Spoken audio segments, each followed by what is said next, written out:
നിങ്ങളുടെയൊക്കെ സഹോദരിയല്ലേ ഈ കുട്ടി? സ്നേഹത്തോടെ സന്തോഷത്തോടെ സഹോദരി സഹോദരന്മാരെ പോലെ ജീവിക്കും എന്നല്ലേ നിങ്ങൾ എല്ലാ ദിവസവും പ്രതിജ്ഞ എടുക്കുന്നത്? അതുകൊണ്ട് ഇന്നു മുതലെങ്കിലും നിങ്ങൾ അങ്ങനെ ജീവിക്കാൻ തയ്യാറാവണം.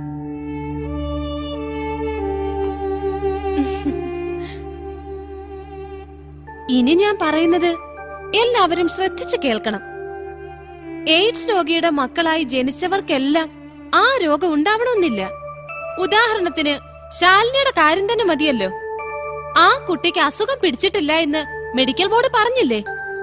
ഇനി അഥവാ രോഗം ഉള്ള കുട്ടിയാണെങ്കിൽ തന്നെ അവരോടൊപ്പം കൂട്ടുകൂടുന്നത് കൊണ്ടോ കളിക്കുന്നത് കൊണ്ടോ ഒപ്പം ഇരുന്നത് കൊണ്ടോ ഒന്നും ഈ രോഗം പകരില്ലെന്ന കാര്യം ഉറപ്പാണ്. പിന്നെന്തിനാ നിങ്ങളിങ്ങനെ ഭയപ്പെടുന്നത്?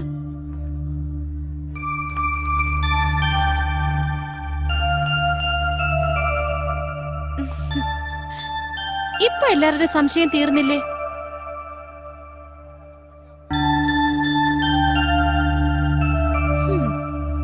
ഇനി പേടിയില്ലാത്തവരാരെങ്കിലും ഉണ്ടെങ്കിൽ അവർക്കൊക്കെ ശാലിനിയുടെ കൂടെ പോയിരിക്കാം.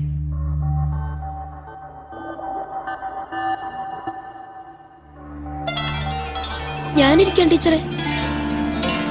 പെൺകുട്ടികൾ ആരുമില്ലേ? ഞാനിരിക്കാം ടീച്ചർ. ഞാനിരിക്കാം ടീച്ചർ.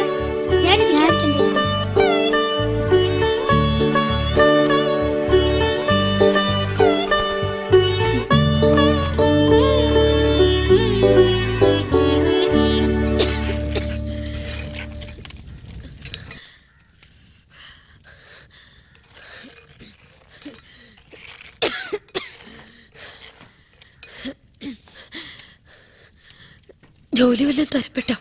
ഇല്ല, ഇനി അന്വേഷിച്ച് നടന്നിട്ട് വലിയ കാര്യമില്ല. അതെന്താ? കള്ളൻ എന്ന പേര് വീണുപോയില്ലേ? ഇനിയിപ്പോ എത്ര നല്ലവനായിട്ട് ജീവിച്ചാലും ആ പേര് മാറില്ല. കുറെ കഴിയുമ്പോ ഇതൊക്കെ അങ്ങ് മാറുന്നേ. ദൈവം തമ്പുരാൻ എന്തെങ്കിലും ഒരു വഴി കാണിച്ചു തരാതിരിക്കോ? അതുവരെ ഇതുപോലൊക്കെ അങ്ങ് കഴിഞ്ഞുകൂടാന്നേ.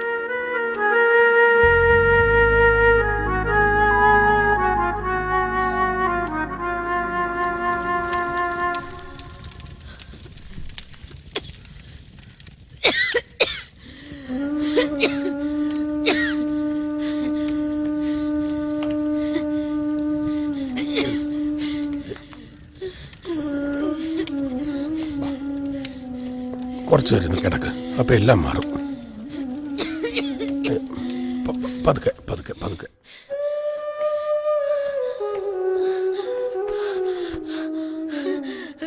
ലക്ഷ്മി, ഒന്നുമില്ല. അമ്മേ,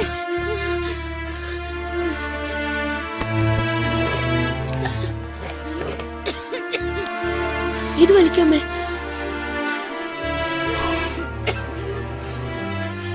മരുന്നെടുത്ത് കൊടുക്കായിരുന്നില്ലേ അച്ഛാ? അതെ.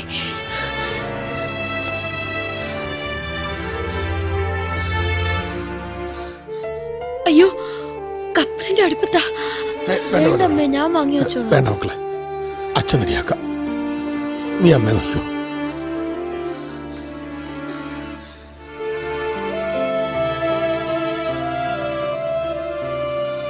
ഞങ്ങളില്ലാത്ത സമയത്ത് അടുപ്പിന്റെ അടുത്ത് പോകരുതെന്ന് ഞാൻ പറഞ്ഞിട്ടില്ലേ അമ്മയോട്? ഞാൻ കച്ചവടത്തിന് പോട്ടെ അമ്മേ. അമൃതേ, അമ്മ നോക്കിക്കോണേ.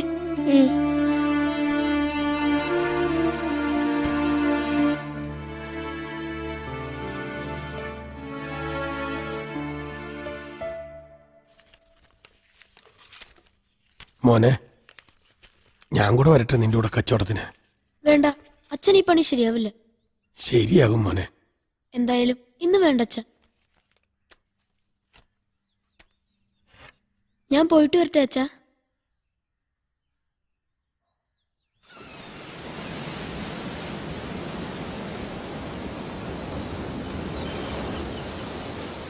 കുമാർ, നീ എന്താ ഇവിടെ ഇരിക്കുന്നേ?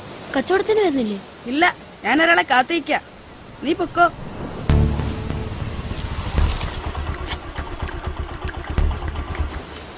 ദാ വരുന്നു ആനന്ദ്.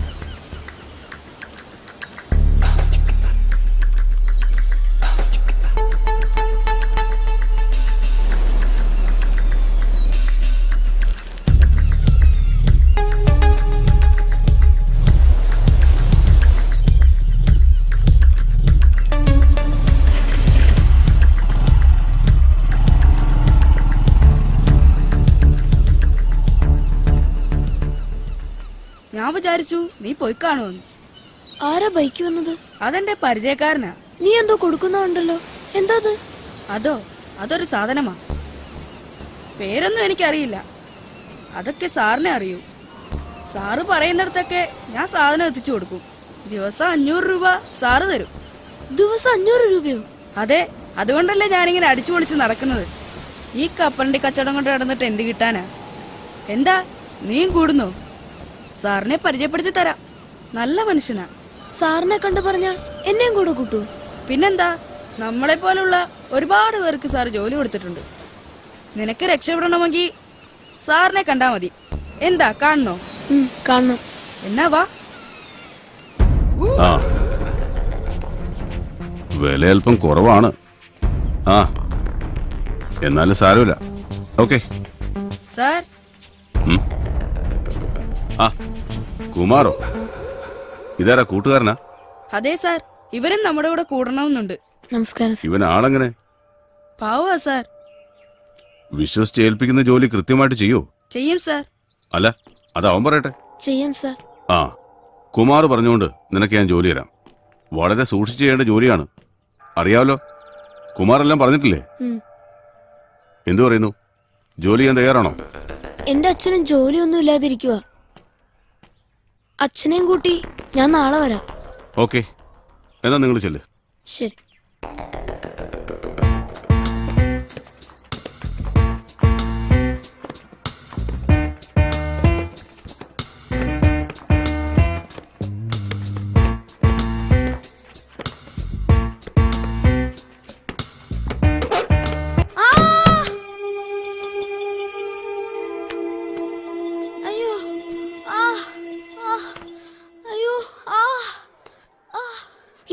ആരെങ്കിലും ഇത്തിരി തുണി കൊണ്ടുവാ.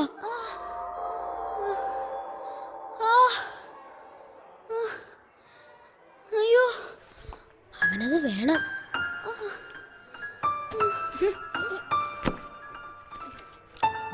ചോര വരുന്നുണ്ടോ?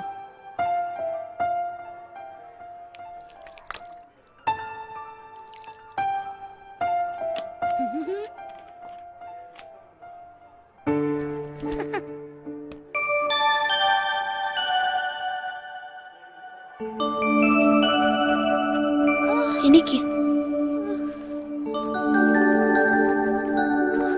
നമുക്ക് ഓഫീസ് റൂമിൽ പോയി മരുന്ന് വെച്ചേട്ടോ. വാ.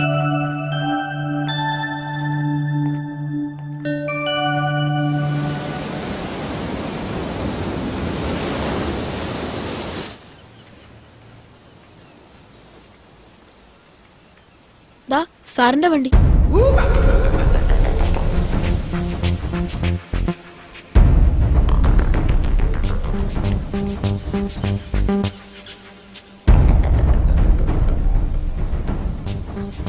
സാർ, അച്ഛൻ വന്നിട്ടുണ്ട്. ആ, ആനന്ദ് പോയി കപ്പലിന് വിട്ടിട്ട് വരും. ഞങ്ങൾ ജോലിക്കാരത്തെ കുറിച്ച് സംസാരിക്കട്ടെ. ശരി സാർ. വരും.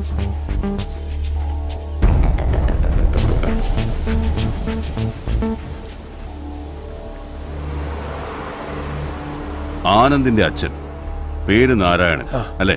അതെ. ജോലിയൊന്നുമില്ല, ഇല്ല. എന്ത് ജോലിയും ചെയ്യാൻ തയ്യാറാണ്. അതായത് എന്നെ പോലെ. മിസ്റ്റർ നാരായണൻ, എന്റെ കൂടെ നിന്നവരെയൊക്കെ ഞാൻ പന പോലെ തഴച്ചു വളർത്തിയിട്ടുണ്ട്. അതായത് അവരെ ഞാൻ വളർത്തി വലുതാക്കിയിട്ടുണ്ട്. പക്ഷേ തന്റെ കാര്യത്തിൽ അല്ല, അത് തന്റെ വിധിയാണെന്നേ പറയാൻ പറ്റൂ. നിങ്ങൾ? ഞാൻ ആരാണെന്ന് നാരായണൻ ഇതുവരെ മനസ്സിലായില്ലല്ലേ? മനസ്സിലാക്കരുതെന്ന് ഞാൻ മനഃപൂർവ്വം വിചാരിച്ചിട്ടാ. എന്റെ കണക്കുകൂട്ടലുകൾ അല്പം ഒന്ന് തെറ്റിയപ്പോ നിന്റെ ജീവിതം നാമാവശേഷമായി. സത്യം പറ, താനാരാ? ഞാൻ തന്നെ, തന്റെ പഴയ സ്നേഹിതൻ സത്യശീലൻ.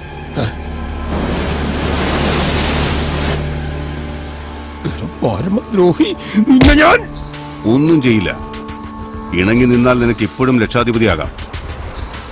എന്തു പറയുന്നു? ഇണങ്ങുന്നോ അതോ പിണങ്ങുന്നോ? നിന്നെ ഞാൻ വെറുതെ